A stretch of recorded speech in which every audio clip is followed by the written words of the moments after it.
ছোট্ট একটা জীবন, তাও কত না পাওয়ার আক্ষেপ।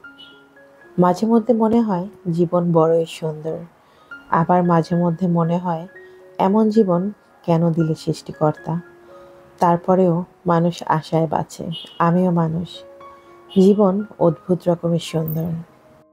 কোথায় যেন পড়েছিলাম, পৃথিবীতে কেউ কারো জন্য অপরিহার্য নয়। হঠাৎ অনুভব করলাম কথাটা আসলেই সত্যি। জীবন কারো জন্য কোথাও বিন্দু পরিমাণ থেমে থাকে না, চলে যায়, বরং সুন্দরভাবেই কেটে যায়। যে মানুষটা আপনাকে ছাড়া বাঁচতে পারবে না বলে ভাবছেন, তার জীবন থেকে হারিয়ে গিয়ে দেখেন তার জীবনে কোনো প্রভাব পড়বে কিনা। দেখবেন সব কিছুই ঠিকঠাক চলছে।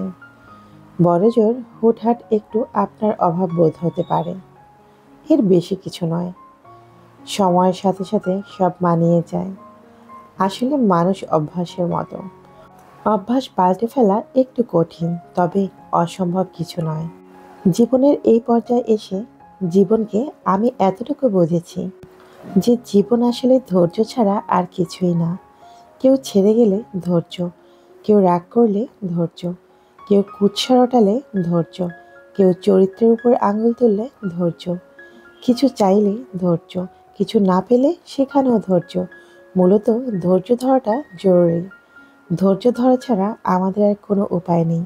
যে যত বেশি ধৈর্যশীল, জীবন তার জন্য তত বেশি সহজ। আপনি যতদিন অন্যের উপকারে আসবেন, মানুষ ততদিন আপনাকে বুক পকেটে রাখবে। প্রয়োজন শেষ হলে আপনার উপকার টিস্যুর মতো ঘাম মুছে ডাস্টবিনে ফেলে রাখবে। তাই জীবনে যে কোনো পরিস্থিতিতে ধৈর্য ধারণ করুন। ধৈর্যই একমাত্র ভরসা। সুপ্রিয় দর্শক, আসসালামু আলাইকুম। আমি লাকি, ঢাকা থেকে বলছি। লাকিস মিনি ওয়ার্ল্ডের পক্ষ থেকে আপনাদের সবাইকে শুভেচ্ছা জানাচ্ছি।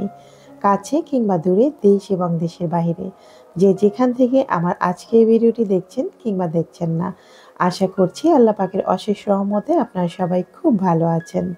আমিও আলহামদুলিল্লাহ আল্লাহ পাকের অশেষ রহমতে বেশ ভালোই আছি।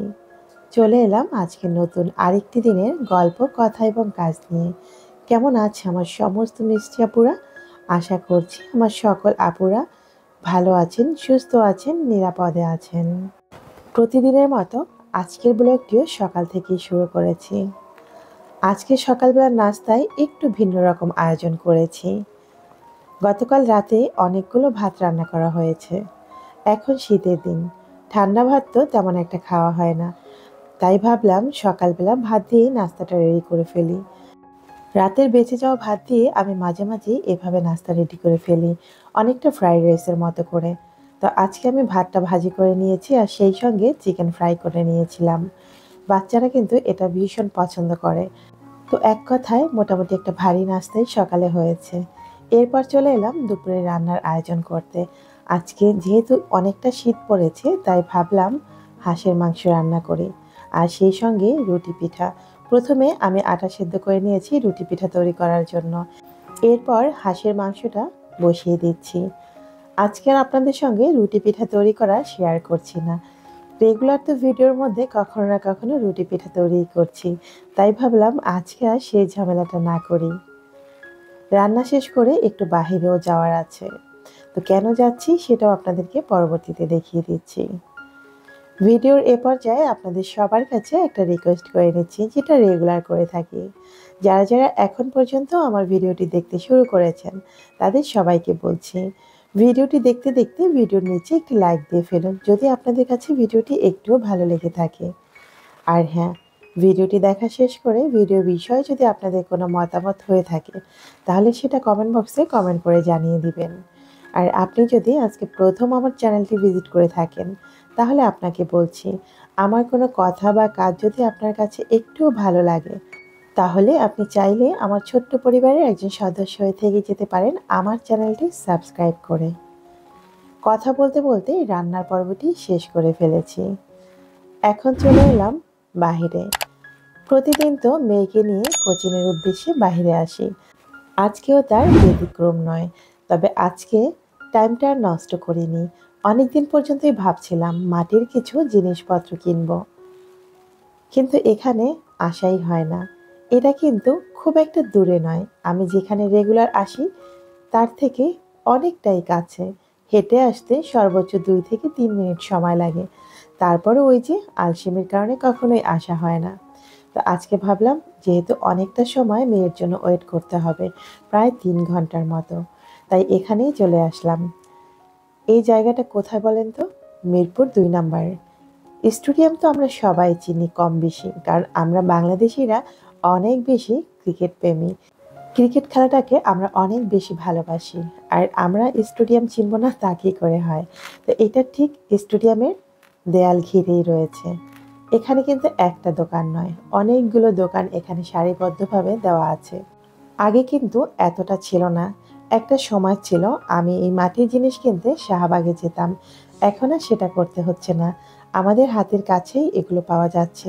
সব ধরনের মাটির জিনিস আপনারা পেয়ে যাবেন এখানে একদম সস্তায়। শাহবাগে যখন আমি কিনতাম তখন অনেকটাই দাম ছিল। তবে এখানে এসে দেখলাম যে মাটির জিনিসের দাম মোটামুটি আমাদের কেনার মধ্যেই আছে। আর মাটির জিনিস কিন্তু ইদানিং আমাদের সব আপুরাই কম বেশি পছন্দ করেন।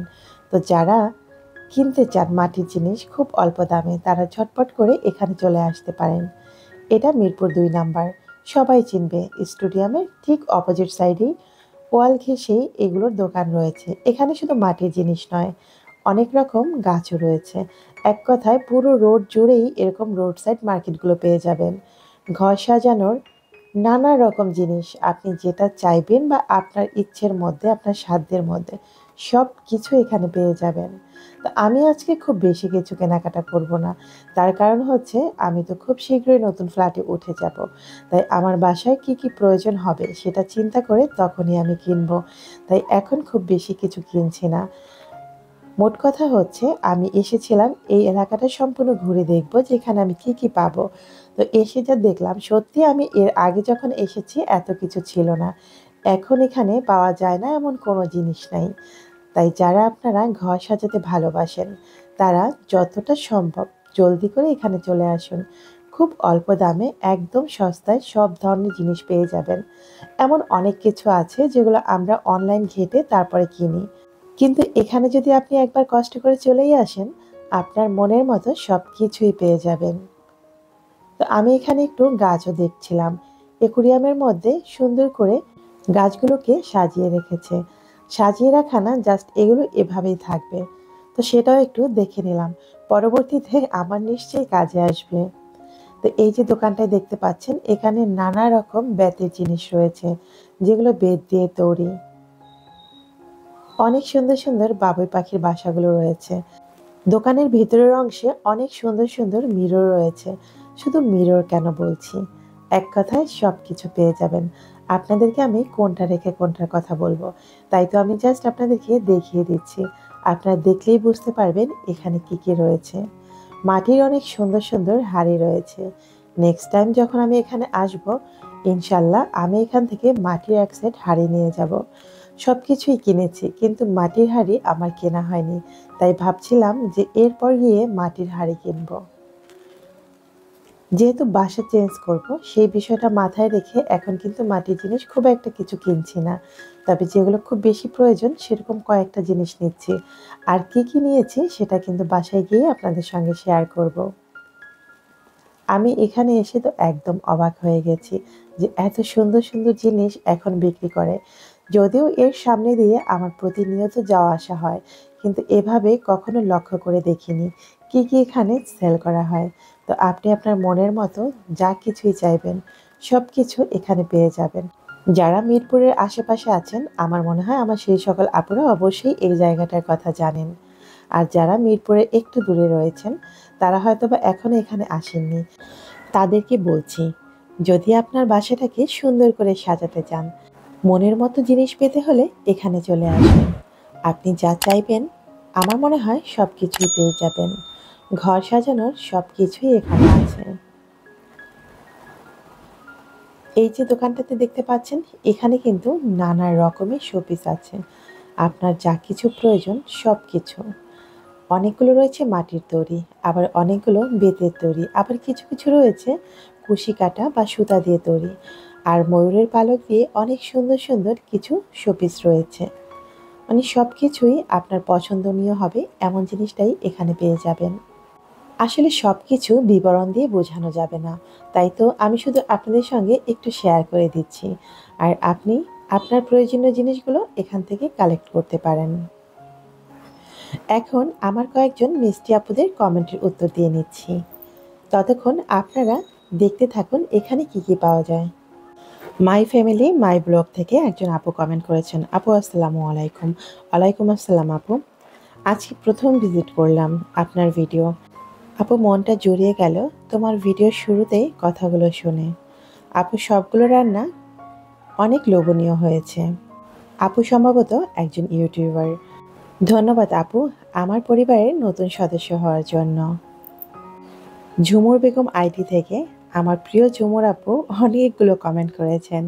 আপু লিখেছেন, আমার কলিজার আপু, আপনার ভিডিও সব থেকে সুন্দর। সবার ভিডিও সুন্দর আপু, আপনি হয়তো আমাকে বেশি ভালোবাসেন, তাই আমার ভিডিও আপনার কাছে অনেক বেশি ভালো লাগে। ধন্যবাদ আপু। এছাড়াও আপু লিখেছেন, আপু আমার ভাই বোন নেই, আমি অনেক একা, আমার দুঃখ বোঝার কেউ নেই। কে বলেছে আপু আপনার কেউ নেই? এই যে আমরা আছি, এছাড়া আমাদের প্রত্যেকটা মানুষকে যিনি সৃষ্টি করেছেন সেই সৃষ্টিকর্তা আপনার সঙ্গে আছেন। একটা কথা মনে রাখবেন, যার কেউ নেই তার জন্য আল্লাহ আছেন। আর হ্যাঁ, মানুষ তো উছিলা মাত্র, আল্লাহই উত্তম পরিকল্পনাকারী এবং আমাদের সাহায্যকারী। তাই কখনো মন খারাপ করবেন না, আল্লাহ নিশ্চয়ই আপনার সহায় হবেন। এরপর আমি কি কি এনেছি সেটা একটু দেখিয়ে দিচ্ছি। প্রথমে একটা রানারের মতো দেখেছেন, আমি কিন্তু সেটা নিয়ে এসেছি। এরপর একটা মাটির টব এনেছি। আমার ড্রয়িং রুমের টি টেবিলের উপরে একটা টব ছিল, সেটা আমার বাসায় গেস্ট এসেছিল, আমার দেবরের ছেলে, সে ভেঙে ফেলেছিল, সেজন্য নতুন করে একটা টব নিয়ে এসেছি। আর সেই সঙ্গে একটা কি হোল্ডার এনেছি, যেটা দেখেই আমার ভীষণ ভালো লেগেছিল, ভাবলাম এখনই নিয়ে যাই। আর এই যে দেখতে পাচ্ছেন ছোট ছোট কয়েকটা পট এনেছি। এগুলো পট বলবো না কি বলবো আমি ঠিক বুঝতে পারছি না। হাড়ির মতো না, অনেকটা পটের মতো। এগুলো নাকি মশলা রাখার জার। দেখতে খুব কিউট, তাই আর লোভ সামলাতে পারলাম না, সঙ্গে সঙ্গে নিয়ে নিলাম। তবে এখন আর এগুলোতে মশলা রাখবো না, নতুন বাসায় গিয়ে তারপর একসঙ্গে আবার নতুন করে সাজিয়ে নিব। আর এগুলোর সঙ্গে একটা প্লেট নিয়েছি। তো এই ছিল আজকে আমার মাটির জিনিসপত্র কেনা। আর এগুলোর প্রত্যেকটার পিস নিয়েছে 100 টাকা করে। এই যে ছোট ছোট মাটির পাত্রগুলো দেখছেন, এগুলো নিয়েছে 100 টাকা, আর ঢাকনা সে নিয়েছিল 30 টাকা করে। আর মাটির যে প্লেটটা সেটা নিয়েছে 150 টাকা। ফুলের টবটা নিয়েছিল 250 টাকা। আর আমি যে ম্যাটটা নিয়েছি, ম্যাটটা নিয়েছিল 500 টাকা। কি হোল্ডারটা নিয়েছিল 150 টাকা। তো এই ছিল আজকে আমার শপিং। কেমন হয়েছে সেটা কিন্তু অবশ্যই কমেন্ট বক্সে জানাতে ভুল করবেন না। মাটির জিনিস দিয়ে ঘর সাজাতে আমার কিন্তু ভীষণ ভালো লাগে, তবে ভেঙে যাওয়ার একটু ভয় আছে, তারপরেও শখ বলে কথা। তো এরপর ঝটপট করে বিকেলের নাস্তা বানিয়ে নিচ্ছিলাম, যদিও অনেকটা সন্ধ্যা হয়ে গেছে। ভাবলাম কি বানাবো করে ঝটপট করে আলু সিদ্ধ দিয়ে দিয়েছি। ভাবলাম অনেকদিন পর্যন্ত ডিম চপটা বানানো হয় না, তাই ডিম চপটাই বানিয়ে নিচ্ছি। সায়েম মোল্লা আইডি থেকে অনেকদিন পর আপু কমেন্ট করেছেন। আপু লিখেছেন, আপু আসসালামু আলাইকুম। ওয়ালাইকুম আসসালাম আপু। আমার শুটকি মাছ ভালো লাগে। আমি ইন্ডিয়া থেকে অনেক দিন কমেন্ট করা হয় না, আমি ব্যস্ত আছি, নতুন জামা কাপড়ের বিজনেস শুরু করেছি, আপনি দোয়া করবেন। ধন্যবাদ আপু, আপনি বিজনেস শুরু করেছেন জেনে সত্যি ভীষণ ভালো লাগলো। আসলে আমাদের মধ্যে কোনো মেয়েরাই এখন কিন্তু আর ঘরে বসে থাকতে পছন্দ করে না, সবাই চায় নিজের মতো কিছু একটা করতে। তো আলহামদুলিল্লাহ, আপনি এগিয়ে যান, দোয়া করি আল্লাহ পাক নিশ্চয়ই আপনার সফলতা দিবেন। নিউ ফ্যামিলি ব্লগ থেকে একজন আপু লিখেছেন, আপনার চুলাটা অনেক সুন্দর। যে আপু সুন্দর দেখেই নিয়েছিলাম, তবে চুলাটা ইদানিং অনেক বেশি সমস্যা করছে। চুলাটার যেমন ব্ল্যাক কালার, সে কারণে আমার সবসময় পরিষ্কার রাখতে হচ্ছে। তাছাড়া এটাই গ্যাস খরচটা অনেক বেশি হয়, যে কারণে আরও একটু বেশি সমস্যা। শখের বশেই চুলাটা কেনা, এখন দেখলাম আমার খরচ অনেকটা বেড়ে গেছে। তো যারা আপনারা শখ করে এই ধরনের চুলাগুলো কিনতে চান, কেনার আগে অবশ্যই জেনে বুঝে তারপরে কিনবেন। তো আমি যখন কিনেছিলাম তখন কিন্তু আমিও জানতাম এটার গ্যাস খরচটা অনেক কম। কিন্তু আনার পরে বুঝলাম যে না, অনেকটাই বেশি। ভিডিওর এ পর্যায়ে এখন বলে দিচ্ছি গত পর্বের ধাঁধার সঠিক উত্তর। গত পর্বের ধাঁধা ছিল, কি বছরে একবার আসে আবার 24 ঘন্টা পর চলে যায়? ধাঁধার সঠিক উত্তর ছিল তারিখ। আমার কমেন্ট বক্সে আমি কারো সঠিক উত্তর দেখতে পাইনি, তাই আজকে কারো নাম নিতে পারছি না। এরপর বলে দিচ্ছি আজকের পর্বের ধাঁধা। আজকের ধাঁধা হচ্ছে, কার মধ্যে অনেক ছিদ্র থাকে কিন্তু সে জল ধরে রাখতে পারে না? আশা করছি আমার বুদ্ধিমান ভিউয়ার্সরা খুব দ্রুতই কমেন্ট বক্সে সঠিক উত্তরটি জানিয়ে দেবেন। দেখতে দেখতে আমি কিন্তু আজকের পর্বের একদম শেষ প্রান্তে চলে এসেছি। দেখা হবে আগামী পর্বে নতুন কোনো ভিডিওর সঙ্গে। ততক্ষণ আপনারা সবাই ভালো থাকবেন, সুস্থ থাকবেন। আল্লাহ হাফেজ। আসসালামু আলাইকুম।